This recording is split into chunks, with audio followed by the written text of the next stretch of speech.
Welcome to another episode of Play It Through, and on this edition it's Lethal Weapon, brought to us by Ocean. While the game is just called Lethal Weapon, it's actually based on the third Lethal Weapon film, as you can see by the cover art. There were many different versions of Lethal Weapon created around the same time, and this version, though, takes after the NES version. In fact, the games are identical in many ways. While the game is single player, you take control of both Riggs and Murtaugh, and you can switch between the two by actually walking to the left side of the screen, and you'll swap between the two characters. Also, when one character loses all their health, you'll automatically switch to the other character. However, when they both die, it is a game over.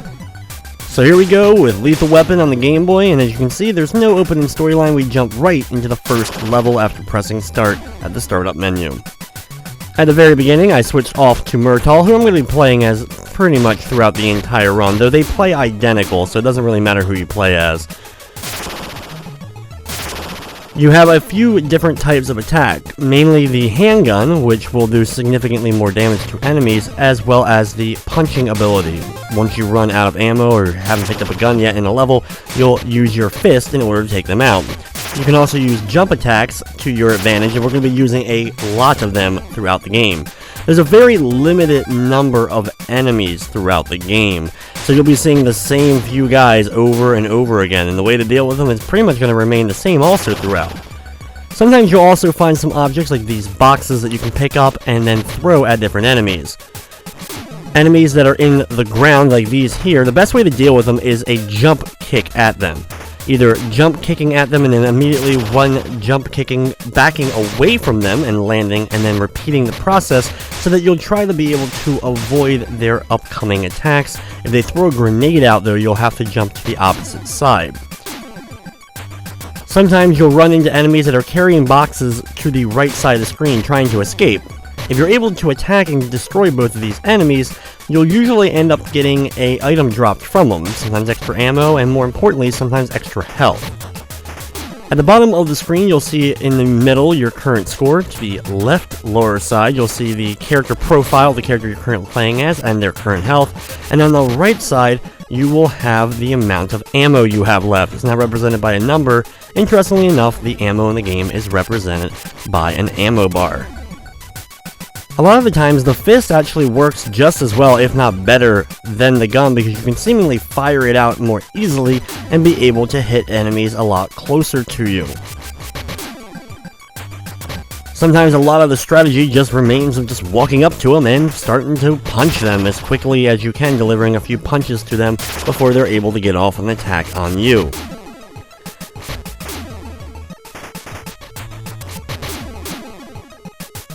Usually when I walk into enemies, you're going to want to just walk into them and keep mashing the attack button. That way you'll be able to do multiple hits of damage fast. Like I mentioned with the guys in the ground, no matter who they are, you're usually going to do these jump kicks and then back away from them, or if they throw a grenade out sometimes, you may want to jump to the opposite side of them while doing the kick. It takes a little bit to get the jump kick rhythm down, but once you do, you shouldn't have too much trouble with these guys in the ground. They are easily one of the most annoying parts of the game, and of course they're in every single level.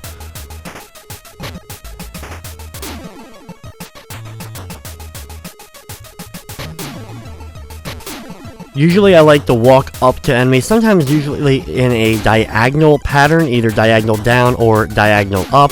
This sometimes can give me an advantage of getting my hit in before they're able to get their hit in.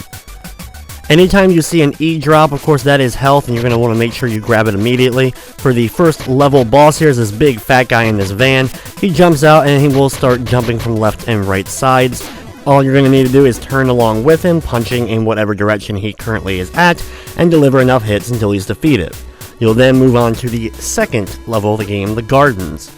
Don't worry though, that guy, you'll be fighting him a bunch more, as there's very limited bosses in the game as well.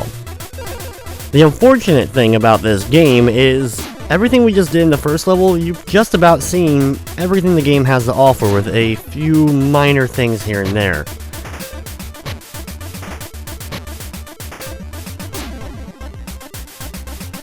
Once you get a general handle for how to really go about each of the enemies, with the jumping for the ground enemies, and of course the more upfront approach for most other enemies in the game, you'll find yourself breezing through sets of them. The game can only handle a couple of enemies at a time, that's why you're always going to be attacked by just 2 enemies and no more than that. Usually they also come from the same spots most times, either from the right or left side of the screen, so it's very easy to hit one and then immediately just go right to the other one. Walking down the middle part of the screen is a great idea and a great place to kind of be at for most enemies, because you'll be able to easily move downwards diagonally or upwards diagonally in order to meet up with the next set of enemies. Unfortunately, some areas like this, where there's an upper ground to it, you'll have to wait for enemies to come down to your level, but eventually they will, and you'll be able to take them out. Now, if you have a situation like this with a raised platform and a guy inside of that raised platform, you can just stand next to it and just punch him like a normal enemy. You don't have to do the jump kick in order to take him out.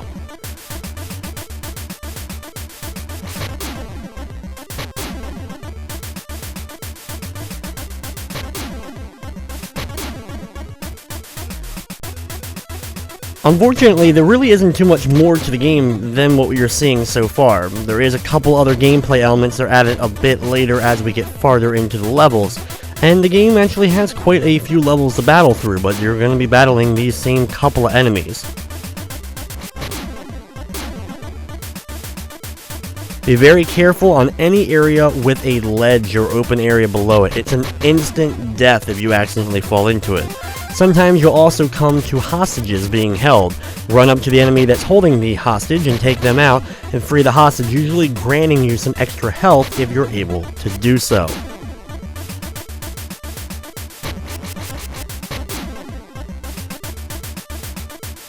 Here on these stairs, you can either wait for the enemy, or you can meet them by climbing up the stairs. Then, just a few steps later, you'll have a couple of more enemies, and you can just keep on moving. At any point, if you want to switch and actually use the gun, you can hit the select button in order to do so. But like I said, since the fist is usually actually faster, it can be just as efficient, so I usually just stick with the fist.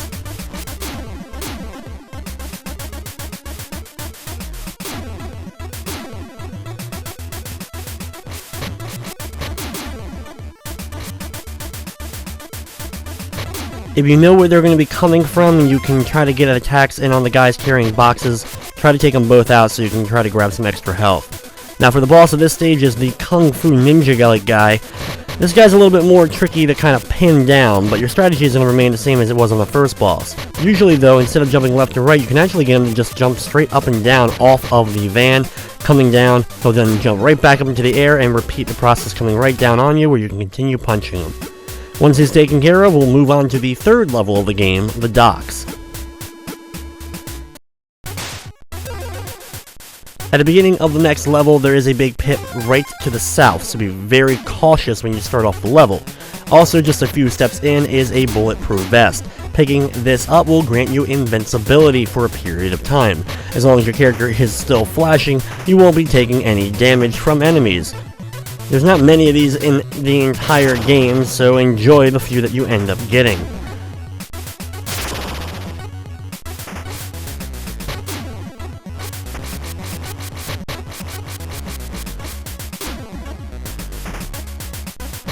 After dealing with these two box guys, there is a very short ledge that you'll have to move to, and you'll also introduce to a new element of the game, these guys on hooks. There's only a few of these throughout the game, and you'll use some jump kicks in order to take them out. Hitting with a jump kick and then getting away from them the best you can to avoid the grenades and gunfire that they fire down in a diagonal pattern. Once he is taken care of, we just keep moving on like normal, punching at a whole bunch of more enemies. Sometimes you will have to do a very, very small bit of platforming. It's not too bad throughout the game. And of course though, if you're not careful and end up missing those jumps, you will fall down into the pit below, and like I said before, it's an instant loss of life.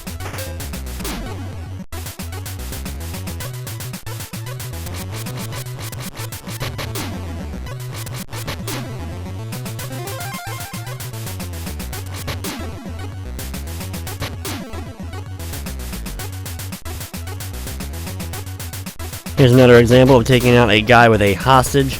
By going all the way to the far right side, then moving upwards, you'll be able to easily take him out. Unfortunately, you don't always get a reward for saving the hostage, maybe just some extra bonus points, but sometimes you also will get some health. Here we're going to battle another one of the crane guys. I recommend going as far up to the top of the screen as you can. This is way you're able to easily hit the guy. One other thing I haven't really mentioned is you can pick up grenades that enemies do drop, and you can actually throw them then at enemies. Though this is a little bit tricky to do so, and really doesn't benefit you all that much, because the explosions and throwing them usually ends up missing, for me at least.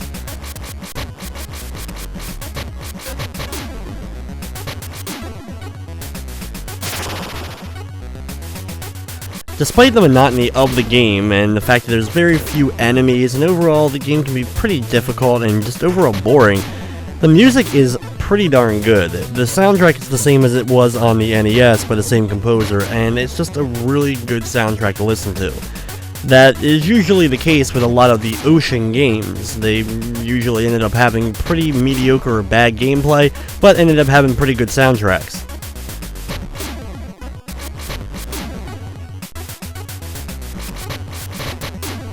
During this whole boat section, be careful not to fall off the bottom of the boat as you're working your way right. Sometimes you'll have to wait a few seconds though for enemies from above to finally jump their way down to you. Like always, I'm going to take out the crate guys so I have a little bit of extra health when I can. It can be tough to keep your health up, and even with two characters with full health bars, it can be depleted really fast by the enemies. Now you're going to see a whole bunch of bombs on the ground, and what you have to do is do a jump kick and actually hit them when the black light is flashing. The timing on this is very tricky, as after you destroy the first two, the other ones move quicker. However, if you do it right, you won't get hurt. Now for the next boss is this huge guy with a big gun. The thing is though, you can actually get pretty close to him and keep hitting him, and his gun will actually go past you. It's difficult, but if you're able to time it right, you may only get hit once or twice by his bullets, but once or twice is enough to drain a lot of your health. Just keep mashing the attack button and stay as close to him as you can, and you should be able to move on to the next level of the game downtown. Another very annoying thing about the game is you don't earn health back between levels. You stay at the same health. So while you do have the two characters to switch off of, each character has their own unique health bar, and as you can see, Murtaugh still has some pretty low health. Besides the grenades, there are knives that you can find on the ground and throw at enemies, but just stick to the fist more so than trying to actually bother with any of the other weaponry in the game.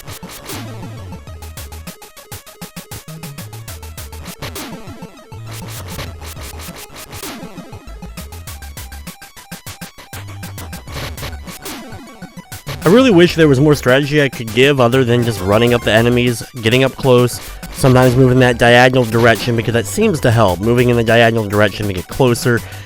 But other than that, there really isn't too much else. It's more about attacking them before they're able to get their attacks off to you. And if they're able to get attacks off, being able to kind of be out of the range of those attacks, but be able to get quickly back in and deliver another attack before their next.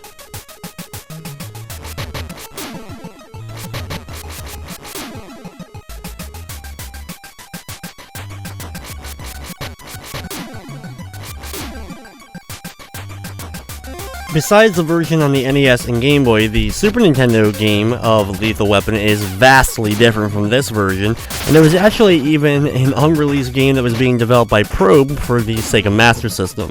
Besides this, it was also released on a handful of different computer systems, with the PC-DOS version also being different from this one.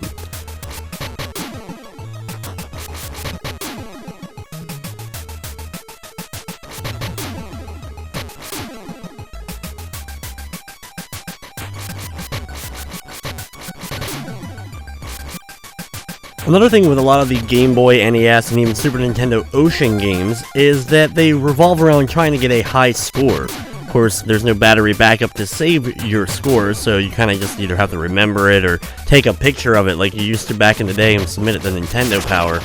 But overall, because of this, Ocean's games feel a little bit more arcadey a lot of the times.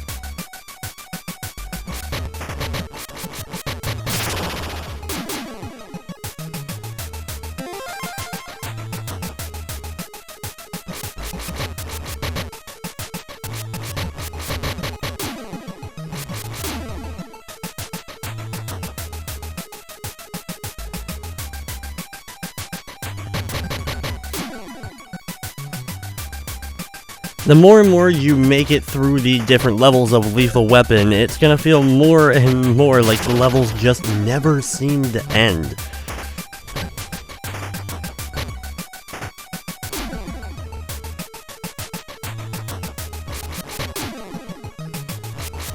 However, the level will finally end after taking out a couple more box guys. You're to another giant van, and out pops, well, the big fat guy we battle in the first level of the game.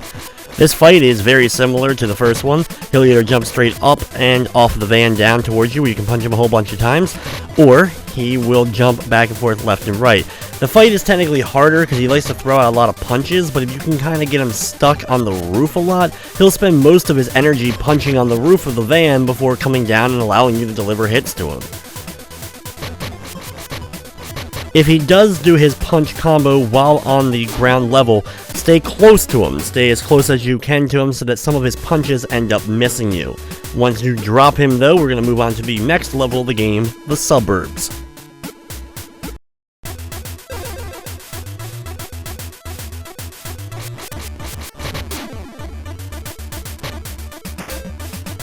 While the Suburbs has a pretty big area for you to move around and attack your enemies, and it does look kinda well like a suburb with some lawns and some houses set up. Nothing else really changes though about the overall gameplay. Same enemies, same running up and punching them as quick as you can.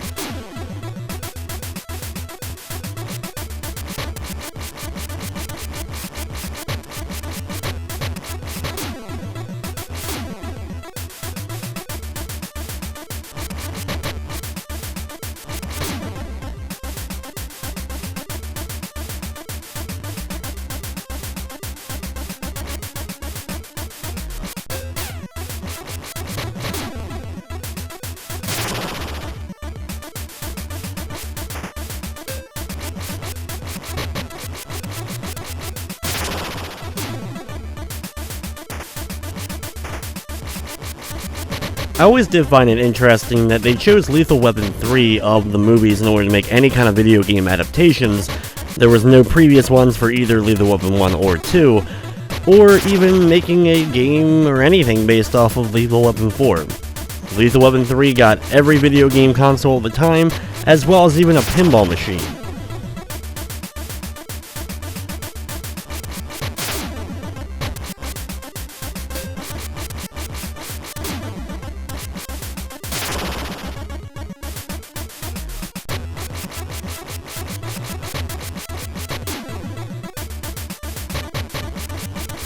There is one annoying factor in the suburb levels. Since there's so much space for you to move around, the enemies also have plenty of space to move around. As you'll notice here that some enemies like to walk away from me, get to opposite sides, and this can be tricky to kind of track them down. Since you're trying to avoid as many hits of course as possible, because a few bullets from these guys will end up causing you to lose a life, it's of course extremely important for you to take them out as quickly as possible. It's kind of a blessing sometimes when you deal with the guys actually inside the manhole covers or whatever random holes they're actually supposed to be that these guys are hanging out in, just because it'll be easier to take those guys out in such a big open area.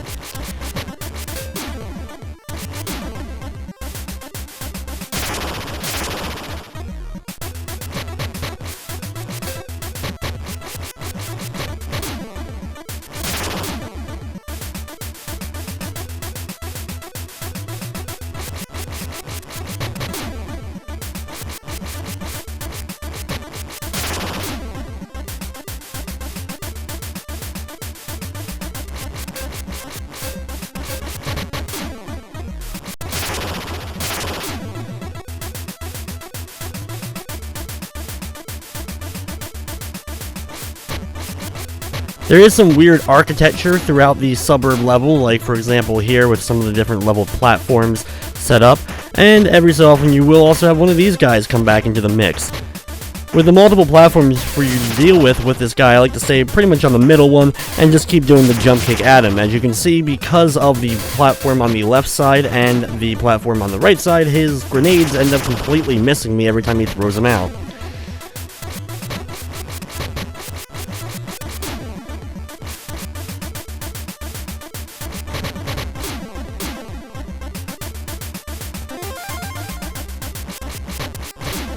Just like all the levels in the game, this one is pretty long, and it will take you quite a while to actually make your way through. However, there is good news, the level does change up a little bit as we get farther into it.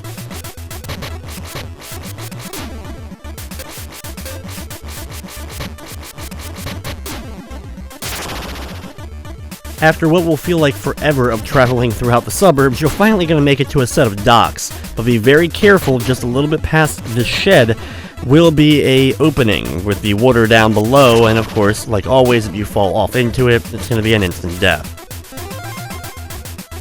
The area, of course, is a lot smaller, so you have to get now more accustomed to doing the smaller area combat like we've dealt with most of the other levels in the game.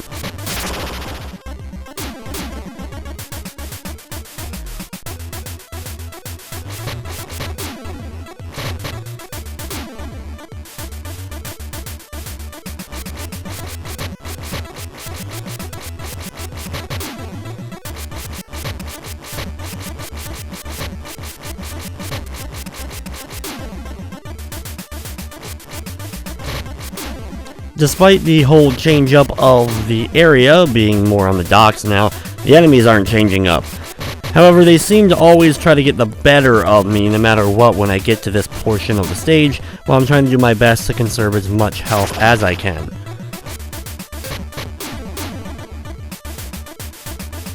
After a little bit, it will get even smaller, so you're going to have even less space to move around with. This also, of course, benefits you in some ways because the enemies will also have less space. Right to the right, though, here we have to deal with another one of the Kung Fu boss-like guys. This guy is hard to deal with. Staying very, very close to him, like always, will allow me to keep punching into him while avoiding his attacks because his fist will actually go past me when he attacks. Keep laying in those hits and eventually he will go down and we can move on to the next level of the game, the Freeway.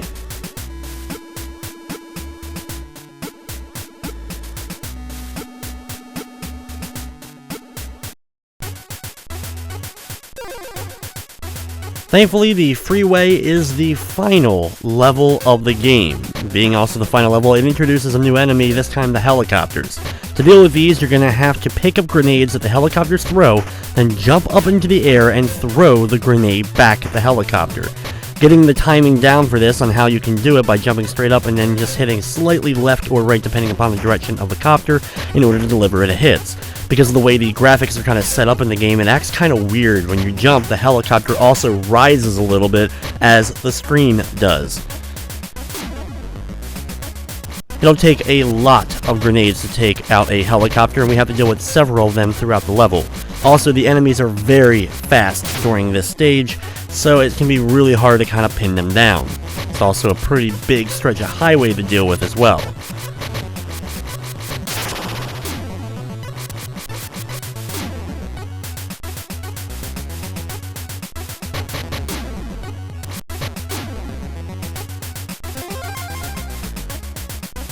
Just a little bit into the level, you'll be battling another one of the helicopters. This battle is the exact same as the first one. You're going to want to dodge and jump over the bullet fire, pick up the grenades when he throws them out, and of course jump up into the air and throw those grenades back at the helicopter. Like before, it's going to take several of these grenades in order to take out the helicopter, but once you do, you'll be able to continue on in the level.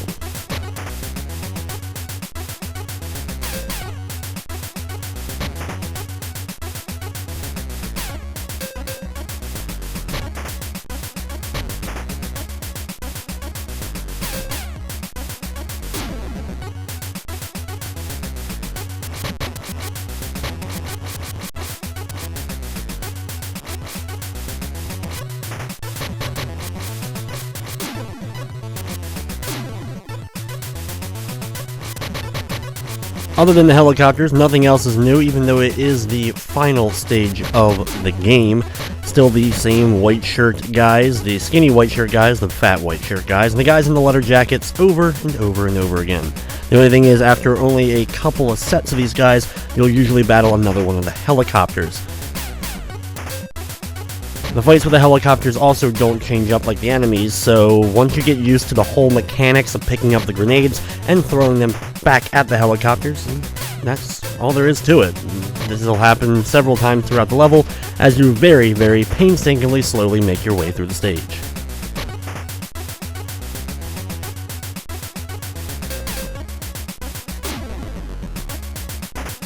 After the helicopter, though, you will come to a giant van with a few enemies that will pop out, but once you take care of the normal enemies, the big, large, fat guy will make his return. This guy's going to be a little bit tough to try to manipulate and try to get up towards the van. You want to hug the van itself at the bottom. This way he'll jump up on top of the van and then do his normal jumping off the van towards you. This battle is the same exact battle that we dealt with just a few levels ago, and once you're able to take him out, you will move on.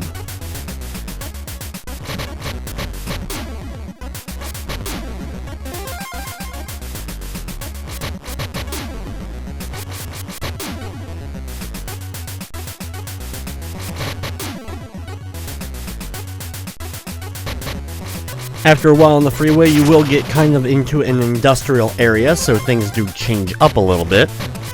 Well, at least the background changes up a little bit.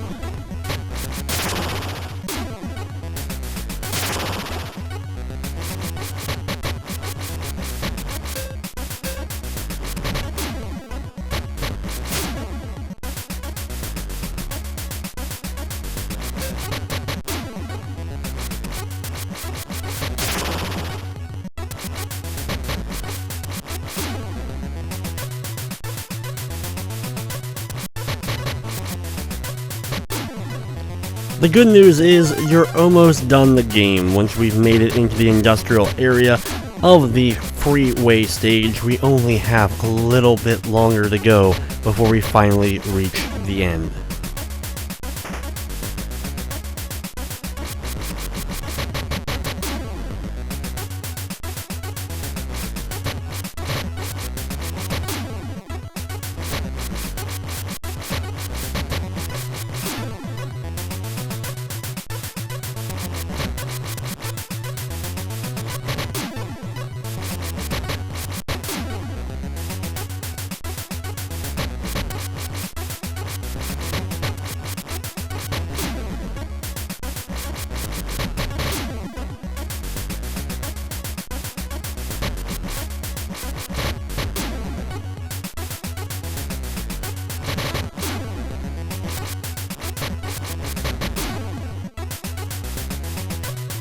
After what seems like forever of just normal enemies, you will come to another van stopped, and it's time to rematch with the karate guy.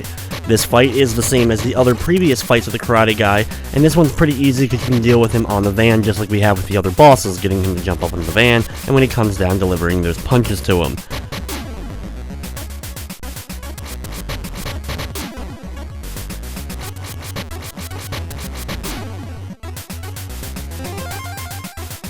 Once you pass that van, you're back on the big open freeway once again.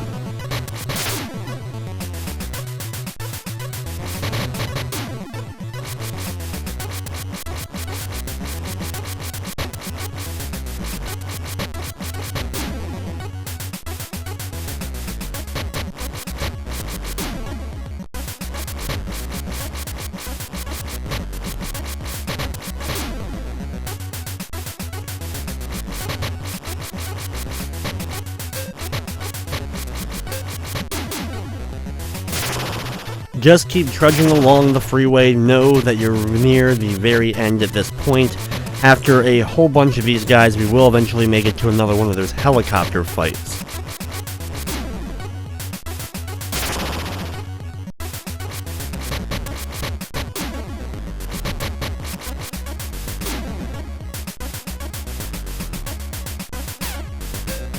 This helicopter fight, like all the previous ones we've been dealing with, is the exact same as always, jumping up and launching the grenades at them. Rinse and repeat. Always repeat.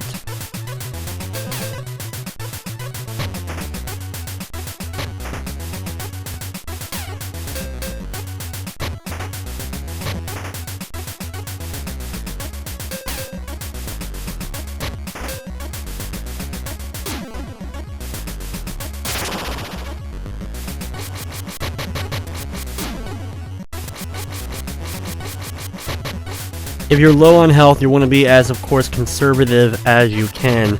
There are a few enemies that may possibly drop health during this last little bit.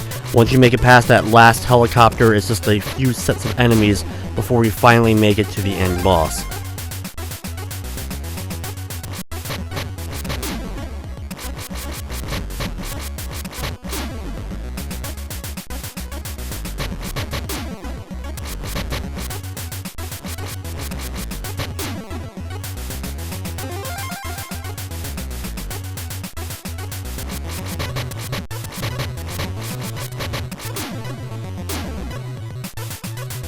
Right before the final boss is another one of the set of those bombs on the ground where you're going to want to kick them while the black light is on in order to disable them. If you hit them with the white light on, you will take damage. Now for the final boss of the game, it's another one of the karate guys. This one's a little bit more aggressive maybe, and it's a little bit harder to kind of get him stuck, so I usually get him onto this left side and just keep punching as fast as I can until I defeat him as quick as I can. When you defeat him, you get this beautiful one-screen ending with crime rate drops as hero cops clean up the streets. And that's it. That's the end of the game. But with that, that's going to wrap up this edition of Play It Through. I'd like to thank you for watching, and of course, I hope you enjoyed.